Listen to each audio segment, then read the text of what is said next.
Assalamualaikum warahmatullahi wabarakatuh. Yang saya hormati Bapak dan Ibu guru bimbingan dan konseling, baik itu di SMA, SMP, atau setingkatnya. Begitu juga kepada para pengurus MGBK Sumatera Barat dan Kota Padang. Dan tak lupa kepada senior-senior, konselor yang bertugas di sekolah maupun di setting lainnya. Yang tentu saja jam kerja atau jam terbangnya Bapak Ibu, jam praktik Bapak Ibu lebih panjang daripada saya pribadi, sehingga kita tetapkan sesi ini atau video ini memang sebagai ajang pengantar diskusi seharusnya. Ya, sebagaimana pada pertemuan MGBK di Zoom meeting kita pada hari Rabu yang lepas, kita terkendala masalah teknis dan juga dihukum oleh singkatnya waktu sehingga materi ini tidak tersampaikan secara maksimal. Begitu juga dengan diskusinya. Nah, semoga video ini mewakili permohonan maaf saya kepada Bapak dan Ibu, pada MGBK dan pengurusnya. Namun diskusinya nih yang mungkin kita belum bisa merealisasikannya. Apakah nanti via WA atau via platform lainnya, mungkin di komentar YouTube juga bisa kita manfaatkan nantinya. Baik, Bapak Ibu, kita memberi judul materi ini atau sharing ini dengan konseling dan pandemi. Ya, kenalkan lagi ya. Sebelumnya sudah dikenalkan oleh Pak Gusnaldi, Bang Aldi. Nama saya Adnan Arafani. Sekarang bertugas di SMP Alam SMP IT Aroyan, Sekolah Alam SMP IT Aroyan Pengambiran. Kemudian juga ada mengajar untuk mahasiswa di Ma'had Ali Arisalah. Nah, S1-nya dulu di UNP, S2-nya di UPSI Malaysia, dan sekarang sedang mengambil kuliah PPK di UNP. Oke, Bapak dan Ibu, kondisi psikologis anak pada saat pandemi ini sebenarnya memang menjadi domain kita untuk membacanya, untuk menganalisanya, dan kemudian mengeluarkan beberapa tindakan yang sepatutnya kita ambil. Nah, kira-kira apa kondisi psikologis anak pada saat pandemi ini? Kalau pihak lain ya, kalau di sekolah tidak ada lagi, ya kita yang harus lebih dahulu, yang harus lebih di depan. Walaupun kita berpartner dengan wali kelas, dengan kepala sekolah, dan dengan guru mata pelajaran, tapi kita yang punya tanggung jawab terbesarnya. Karena kita dilatih secara akademik, dan kita disuplai juga dengan pelatihan-pelatihan setelah itu untuk bab berkaitan dengan psikologi dan kondisi kejiwaan anak. Nah, di antara yang perlu kita perhatikan dari kondisi psikologi itu adalah dampak dari COVID ini. Berkaitan dengan COVID, apa dampaknya? Khususnya pada siswa.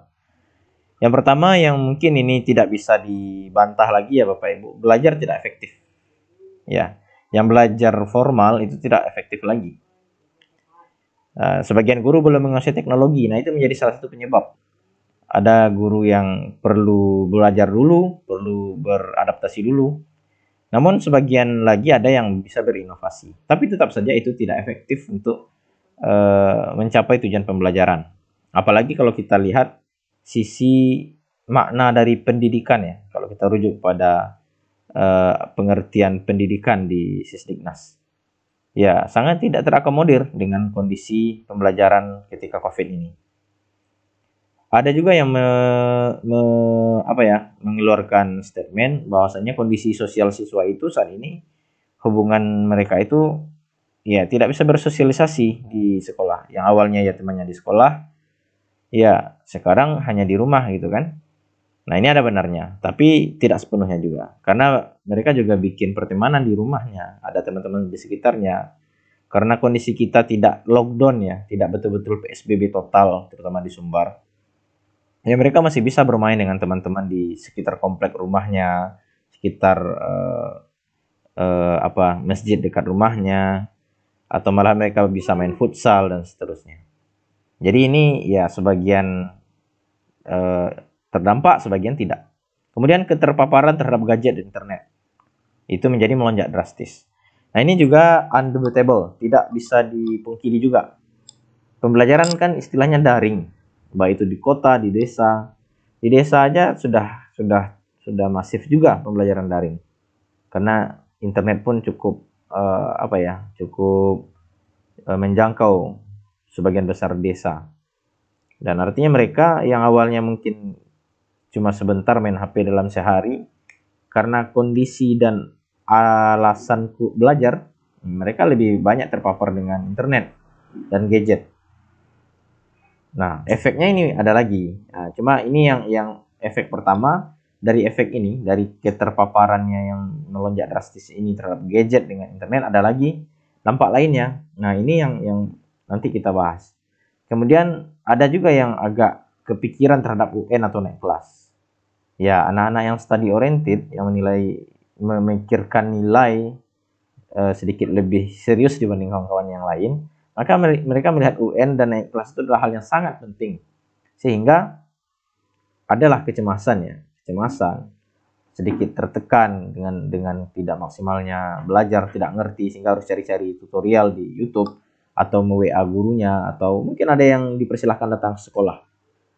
Nah, itu mungkin terdampak juga. Tapi ada juga yang tidak terdampak karena nggak dengan hal yang tadi, karena dia tidak terlalu mengambil titik berat terhadap naik kelas dan UN. Apalagi memang ada kebijakan bahwasanya UN dan naik kelas ini tidak terlalu mempertimbangkan lagi masalah nilai-nilai mata pelajaran sebagaimana pada kondisi awal atau kondisi normal. Nah, tapi yang terlihat lebih banyak Bapak Ibu, stres atau tertekannya para siswa itu bukan karena kondisi COVID-nya, tapi kondisi beban tugas, beban PR, dan kondisi pembelajaran ketika COVID ini sedang berjangkit. Oke, tapi kita lihat Bapak Ibu, media, terutama media online ya, itu banyak sekali memberitakan hal-hal seperti ini. Misalnya penelitian ungkapkan pandemi corona berdampak besar pada kesehatan mental. Tingkat kecemasan akibat wabah virus corona meningkat. Ini hasil penelitian. Kemudian ini juga, anak muda berisiko depresi saat pandemi. Survei. Nah, ini survei. Orang tua menilai anak-anak menderita selama pandemi. Nah, sekilas kalau kita baca, ternyata di tempat lain ini menjadi ancaman yang langsung gitu ya terhadap kesehatan mental. Nah, namun kita lihat lebih detail Bapak Ibu, ini semuanya penelitian dari barat. Ada yang dari Amerika, ada yang dari Australia. Artinya ya ada bias tempat. Karena hasil penelitian di sana tidak bisa otomatis langsung kita jadikan referensi utama untuk menggambarkan kondisi di tempat kita. Jadi ada bias tempat. Nah, jadi kalau kita baca ya, ini Amerika gitu ya, ini Inggris. Nah, namun diberitakan dengan headline seperti ini. Nah, kadang-kadang inilah yang membuat sebagian dari orang dewasa, ya, kalau anak muda atau anak sekolah kayaknya tidak terlalu. Kita perlu buktikan dengan survei atau penelitian tentunya. Tapi ya asumsi awal siswa, remaja atau anak muda tidak terlalu terdampak dengan berita seperti ini. Yang terdampak itu orang tua, karena akan terganggu masalah penghasilannya, masalah kesehatan dia karena dia harus keluar rumah gitu ya. Tapi anak-anak, hipotesis kita tidak. Artinya ya, saya cek di Google ya, penelitian atau berita terbaru yang menyatakan bahwasanya hasil penelitian menunjukkan efek corona ini sampai ke masalah stres, depresi, bahkan membuat orang mengalami masalah mental gitu ya. Nah, tapi ini semuanya studi luar negeri. Belum kita temukan yang survei yang komprehensif yang dilaksanakan. Oke, kalau Bapak dan Ibu ada, nanti kita bisa diskusikan ya kalau dapat informasi tentang hasil penelitian di Indonesia. Dengar-dengar terakhir itu di UNP pernah ada survei ya yang dilakukan oleh guru atau dosen BK. Nah, nanti kita coba apakah hasilnya sudah keluar atau hasilnya itu memang menggambarkan bahwasanya siswa terutama ya juga dapat dampak karena corona ini dari sisi kestabilan emosi dan kondisi mental mereka. Nah, tapi asumsi kita sekarang ini berdasarkan beberapa literatur ini ya dan pengamatan observasi itu tidak langsung berhubungan dengan emosi siswa. Yang membuat mereka stres atau tertekan itu lebih pada tugas.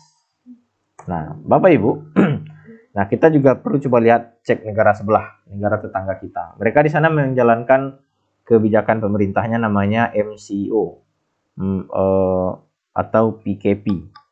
Artinya itu Movement MCO, Movement Control Order, atau bahasa Melayunya Perintah Kawalan Pergerakan. Ya, bahasa Indonesianya kira-kira kebijakan pembatasan, bukan pembatasan, dia malahan kontrol ya, betul-betul pengontrolan atau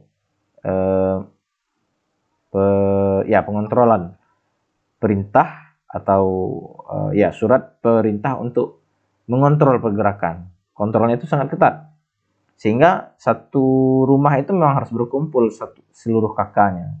Yang kuliah dipulangkan, yang kuliah di kota lain dipulangkan secara bertahap. Sampai pada satu titik memang anggota keluarga di rumah itu berkumpul. Orang yang bekerja harus work from home. Kalau yang bekerjanya dengan fisik nggak bisa work from home, maka dikasih subsidi. Kemudian mahasiswa internasional pun demikian, dikasih subsidi, dikasih suplai bahan pokok. Nah, kemudian aturannya ketat, yang melanggar betul-betul dihukum. Ada patrolinya.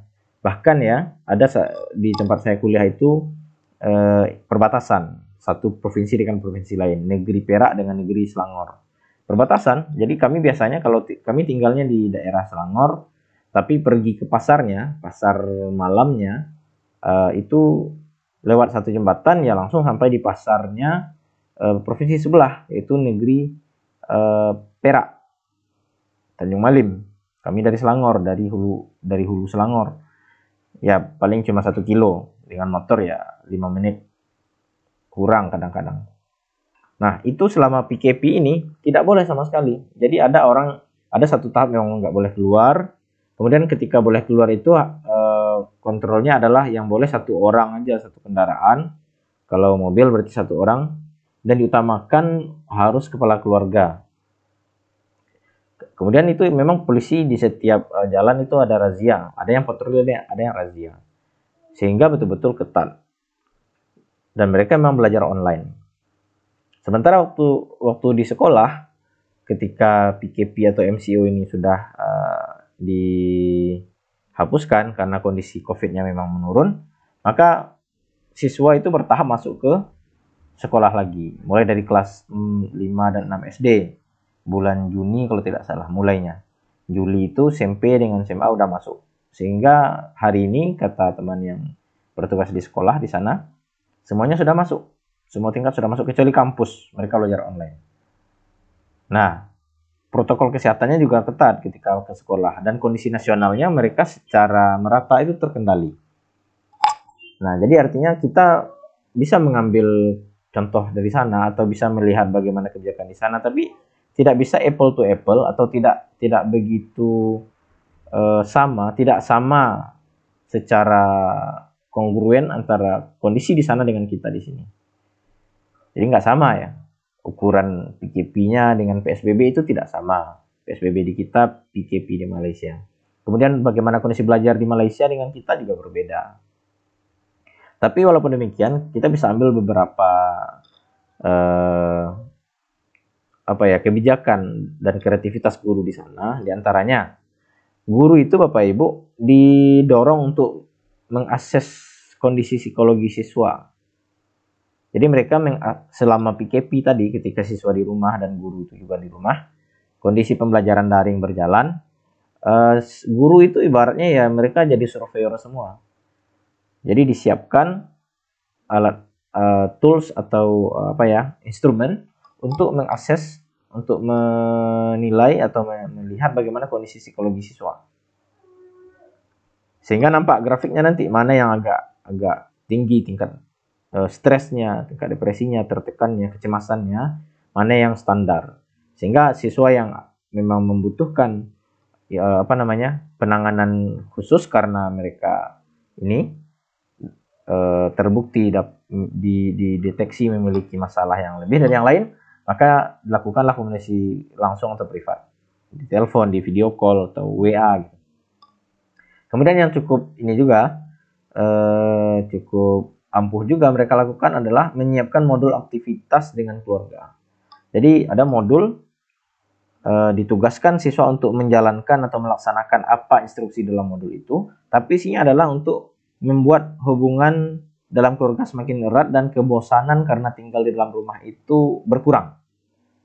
Ya, ibaratnya ya kayak kita di konseling dan bimbingan kelompok. Kita ada gamenya, kemudian ada misalnya seperti mengungkapkan perasaan, saling menyampaikan kelebihan dan kekurangan, sehingga terbentuk satu ikatan dan komunikasi yang mungkin lebih intens berbanding ketika mereka kondisi normal. Nah, Bapak Ibu, sekarang kita di Indonesia, kondisi kita tidak sama dengan Malaysia, sehingga ketika pandemi ini di Malaysia sudah mulai berkurang, grafiknya sudah datar dan bahkan menurun, di kita tidak sama, namun tentu kita tidak boleh menyerah. Kalau kita nekat melaksanakan konseling secara tatap muka, mungkin secara aturan kita perlu lihat, cek dulu apakah di daerah kita itu ada aturan yang melarang, karena itu berbahaya ke institusi kita, ke kepala sekolah, dan sebenarnya berbahaya bagi kita pribadi juga. Maka kita pakai aja kaidah, kalau ada sesuatu yang tidak bisa kita lakukan semuanya, artinya tidak bisa kita laksanakan pelayanan yang maksimal, konseling individu tidak bisa gitu ya, maka jangan ditinggalkan semuanya. Maka kita lakukan apa yang bisa. Di Zoom meeting saya menyampaikan bahwasanya konseling online itu betul-betul tidak bisa mewakili konseling face to face. Transaksi kita dengan klien atau klien itu adalah transaksi yang berhubungan dengan emosi. Emosi itu transfer melalui media itu sangat sulit. Saya tidak mengatakan tidak bisa, tapi sangat sulit. Karena misalnya kita bisa terbawa suasana di film, jadi sedih, jadi bersemangat, jadi gembira. Itu artinya bisa ditransfer. Tapi sangat sulit. Dia butuh alur yang panjang dulu. Dan itu tidak semua orang punya standar yang sama. Apalagi kita tidak punya bekal pelatihan yang khusus spesifik yang berkaitan dengan konseling melalui media. Nah, maka dari itu ya kita tidak bisa melakukan dengan perfect, maka jangan kita tinggalkan semuanya sama sekali. Nah, apa yang bisa kita lakukan? Kita tetap berbuat dengan pertama, Bapak Ibu, menurut saya kita perlu perkuat fungsi pemahaman. Fungsi BK kan banyak ya. Nah, kita perkuat fungsi pemahaman. Pemahaman tentang apa aja, nah ini perlu asesmen. Tapi di antara yang paling urgennya adalah pemahaman tentang urgensi dia belajar misalnya. Pemahaman tentang bagaimana dia disiplin dengan protokol kesehatan. Pemahaman tentang bagaimana dia bijaksana dalam memakai gadget dan menggunakan internet. Nah, fungsi pemahaman ini lebih ideal lagi kalau kita pakai bervariasi medianya. Jadi ada video, kolaborasi dengan orang tua, ada modul. Nah, modul ini seperti yang dilaksanakan di Malaysia, ya karena mereka di Malaysia itu ya berkumpul, maka modul yang melibatkan anggota rumah itu sangat efektif.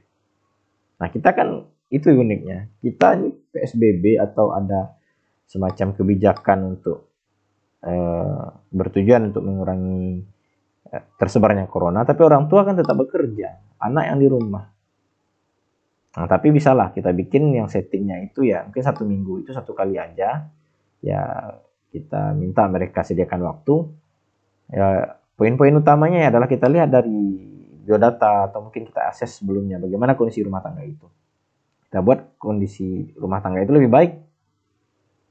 Kita buat sebuah modul atau semacam tugas layanan yang ada tugasnya ya, layanan klasiknya yang ada tugasnya, yang di dalam itu ada komponen untuk meningkatkan kualitas hubungan anak dengan orang tua, adik dengan kakak, atau skill dia kehidupan sehari-hari. Bisa dia membantu orang tua, tapi itu dipahamkan dulu ya. Makanya ada fungsi pemahaman. Gimana cara memahamkan? Ya dengan materi. Dengan video pendukungnya ya, video pendukungnya. Kemudian, nah di sini juga banyak terungkap kondisi keluarga nantinya Bapak Ibu. Ya mungkin selama ini ya kita lihat hanya via biodata, wawancara langsung. Tapi dengan adanya aktivitas ini, di sana terungkap hal-hal yang mungkin bisa ditutupi di kertas. Kemudian pantau kondisi kesehatan mental siswa. Nah, ini menarik. Kalau MGBK punya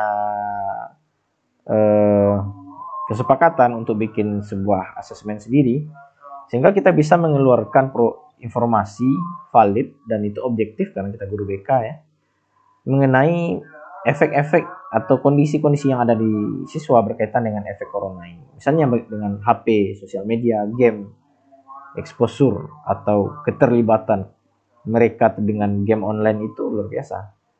Pengalaman teman-teman dan saya sendiri juga melihat ini fenomena yang perlu dilihat grafiknya gitu. Nggak cuma kita pahami ini adalah sebuah fakta sosial, tapi kita lihat bagaimana prosesnya ini. Apakah menurun, apakah sama aja, atau malah meningkat dan terjadi hal-hal yang di luar ekspektasi sebelumnya. Tidak semua guru BK tahu apa itu game PUBG, Free Fire, Mobile Legend, Minecraft, dan lain-lain. Di dalam itu banyak hal yang perlu kita cek. Apakah itu akan mengganggu cash mereka atau tidak, itu perlu kita cek. Nah, maka kita bagi-bagi tugas. Ada guru BK yang akan mendalami ke dalam bagaimana game-game ini, termasuk juga sosmed, bagaimana sosmed itu.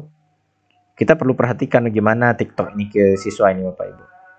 Ada lagi satu Likee, Likee. Ini perlu dicek karena aplikasi-aplikasi yang bersifat video editing, kemudian memberi efek gitu ya, seperti TikTok itu perlu dilihat bagaimana pengaruhnya secara lebih objektif dan longitudinal atau berkepanjangan, sehingga akhirnya kita bisa mendorong sebuah kebijakan di pemerintah karena hasil riset kita seperti itu. Nah, yang kedua ini saya rasa dengan kondisi pengurus MGBK yang sangat energik, kita berharap mungkin ini satu yang bisa kita rekomendasikan untuk sama-sama digerakkan. Nah, terakhir memang Bapak Ibu, pada kondisi special case, mungkin memang kita perlu buat satu rencana siswa itu diundang ke sekolah. Laksanakan konseling individu atau kelompok, atau memang ketika tidak bisa, maka kita yang home visit dan tetap patuhi aturan protokol kesehatan. Terakhir Bapak Ibu, konseling dari hati.